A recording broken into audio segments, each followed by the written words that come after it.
Can you believe it? Rabbits actually get to dig burrows, hop around, and still get nice and plump for market right on schedule. How the heck does Spain manage millions of rabbits without even using cages? Is raising rabbits without cages for real effective? Or is it just some marketing gimmick from the modern farming industry? In today's video, we're going to break down one of the most talked about farming setups in Europe right now, Spain's cage-free rabbit farming model, to find out why some farms decided to ditch the whole industrial cage system for good, how they turn a regular field into a smart home where rabbits can roam free, the upsides and the downsides hiding behind the humane image of this model. And most importantly, we're going to dig deep and answer the question: is this the humane future of agriculture?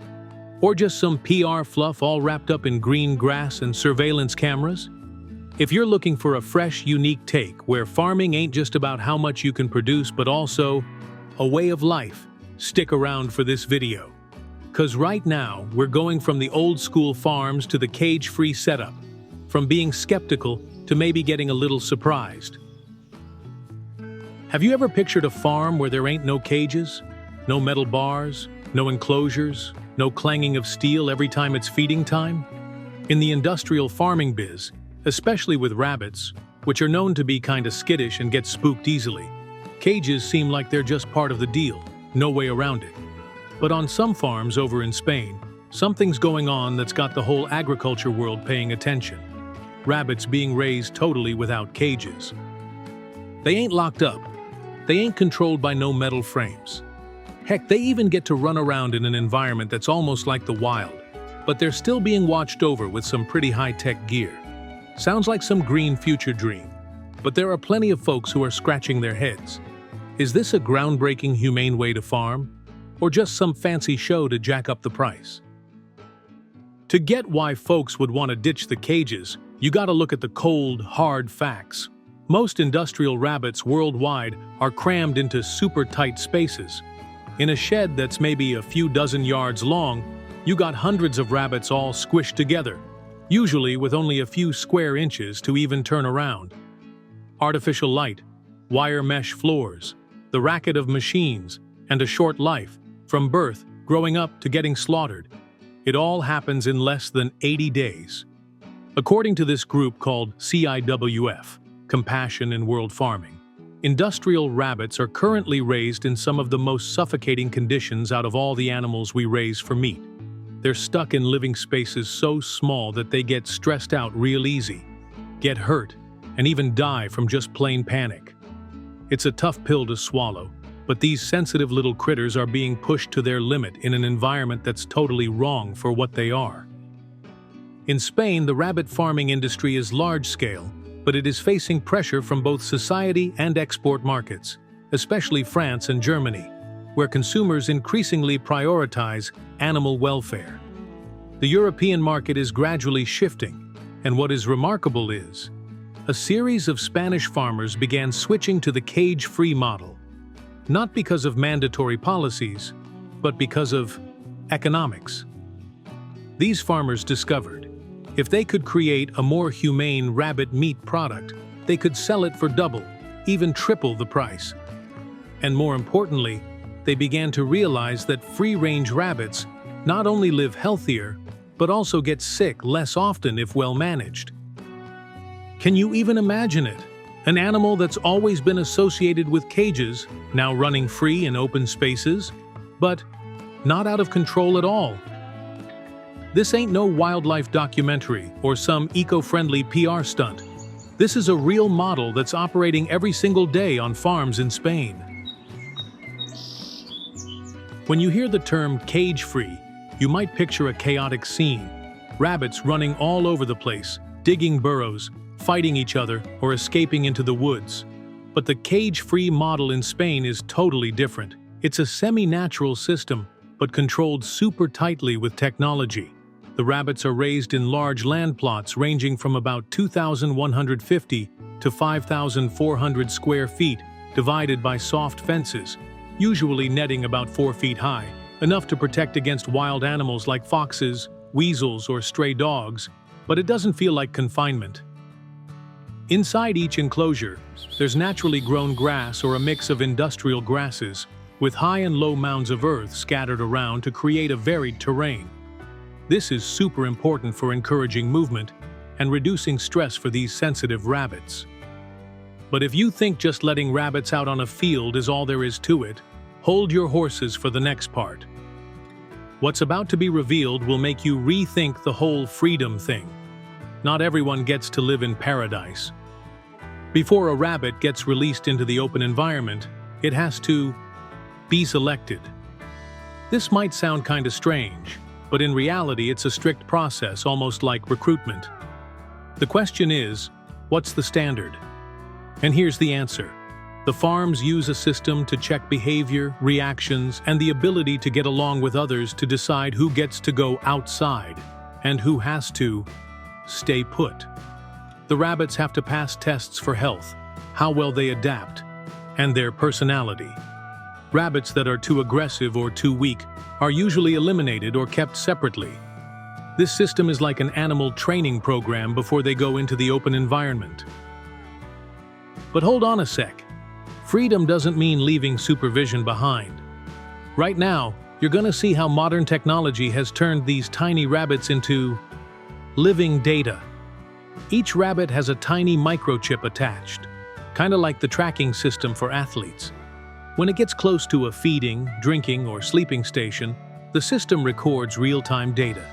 How much it eats, how much it moves around, if it's having any health problems, and if a rabbit suddenly gets lazy, stops eating, or just hangs around in one spot for 12 hours straight, the farmer gets an immediate alert.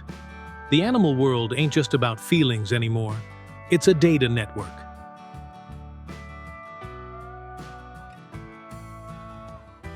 But that's just the tip of the iceberg. In the next part, you're going to see how freedom can change the very nature of behavior and create some truly weird rabbit societies. In the open space, rabbits don't fight each other over space anymore. They naturally divide into groups, living in little soft social clusters of 3 to 6 rabbits, avoiding clashes, and surprisingly, they start communicating with low sounds to warn each other instead of being aggressive. According to research in Spain, rabbits living in this environment show up to an 85% reduction in self-biting, stress, or depression. And here's a cool phenomenon. Their endocrine glands release more endorphins, kind of like the exercise effect in humans.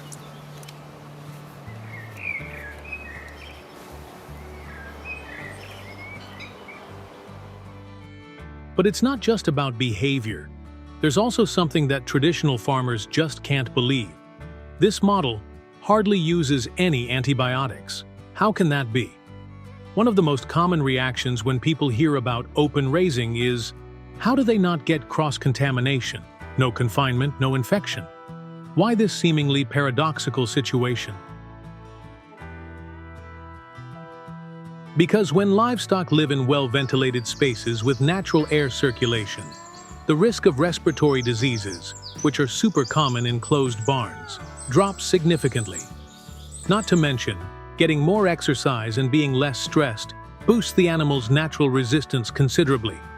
Plus, this model usually divides the farm into independent groups. If one group has a problem, it can be isolated and dealt with separately, limiting the spread to the whole farm.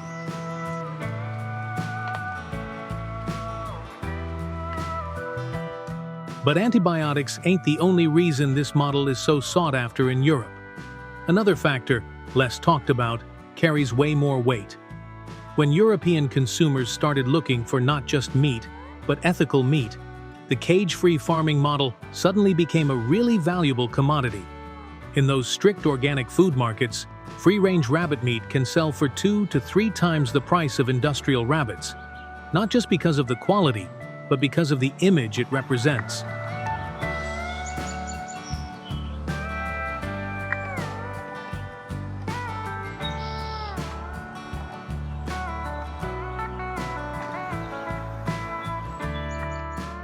Chefs describe free-range rabbit meat as having just the right amount of chewiness, a subtle sweetness, and a natural aroma, something they say you just can't get from caged rabbits. But even more impressive is the new three-word slogan: no antibiotics, no stress, no cages. Consumers feel like they're contributing to a more humane production chain. And businesses, besides selling food, are also selling ethics, a value that industrial cages can never deliver. But after that pretty picture, is this actually a profitable business model? Or just a fancy game for folks rich enough to choose?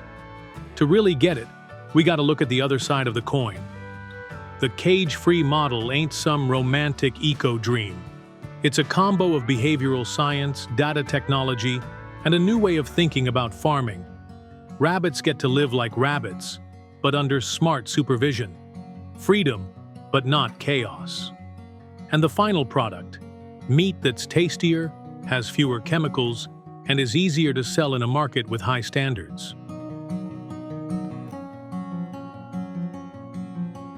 But is this model really economically sound? Or is it just for small farms that go big and live off of consumer curiosity? Freedom, especially in farming, has never been free. A high-standard open-range rabbit farm needs a lot: wide open land, modern sensor systems, skilled labor, and constant upkeep and running costs. The total cost of production can be 3 to 4 times higher than traditional cage farming. On a small scale, this equation can still work out, but once you want to expand, the economic hurdles become huge. And that's not all. Rabbits come with their own special risks. Just one strange noise, and the whole group can panic, trampling each other and leading to mass casualties. When that happens, no cages also means no control.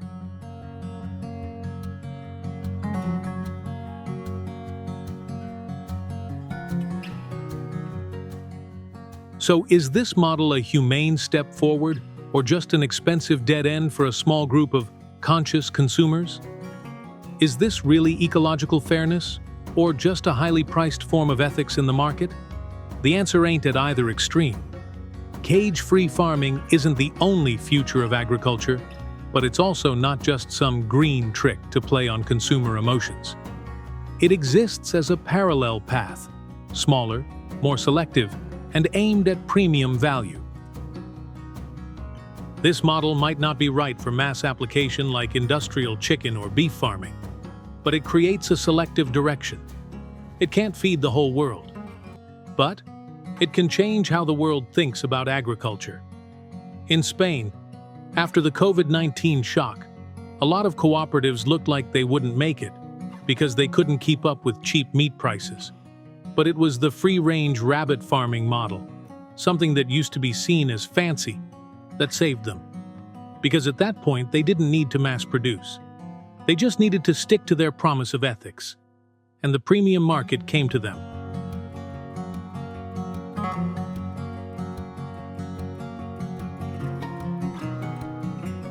Cage-free rabbits, thought to be going against the grain, actually became an escape route for the whole industry at a time when everything seemed to be getting swept away by the wave of industrialization. Some changes in agriculture don't come from groundbreaking technology, and they don't come from imposed policies either. They come from one small action: opening the cage doors. Just that simple. But when farmers decided to stop locking rabbits in metal cages, they didn't just change a habit. They were challenging the entire logic of 20th century production. Instead of speeding up to be cheaper and faster, they chose to slow down. Instead of having complete control, they chose to compromise with nature. And instead of catering to the mass market, they built their own market, where a rabbit's right to run in the sunshine is also part of the product's value. It's a quiet revolution, but enough to shake an industry that seemed to be defined by assembly lines and metal cages.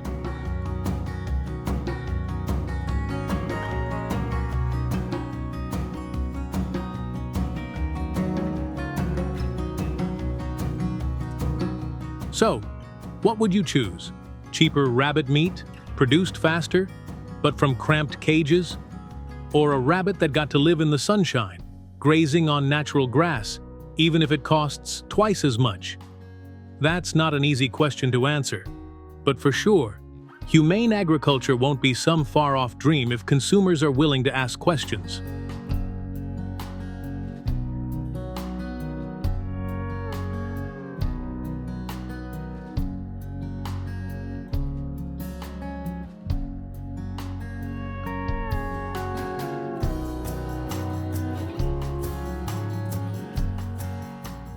And if you think the story about rabbits is the most unique thing in agriculture, you should wait for the next video. An animal that's not noisy, not destructive, doesn't need a lot of land, but is making the whole livestock industry rethink things. A creature that's gentle enough to live near people, tough enough to survive in harsh places, and is becoming the choice for sustainable farms all over the world. Don't miss it. Because maybe, just maybe, the best animal to raise ain't cows, goats, or sheep, but a quiet creature walking in the mist of the Andes. But this time, we'll explore them in a different country. Any guesses where?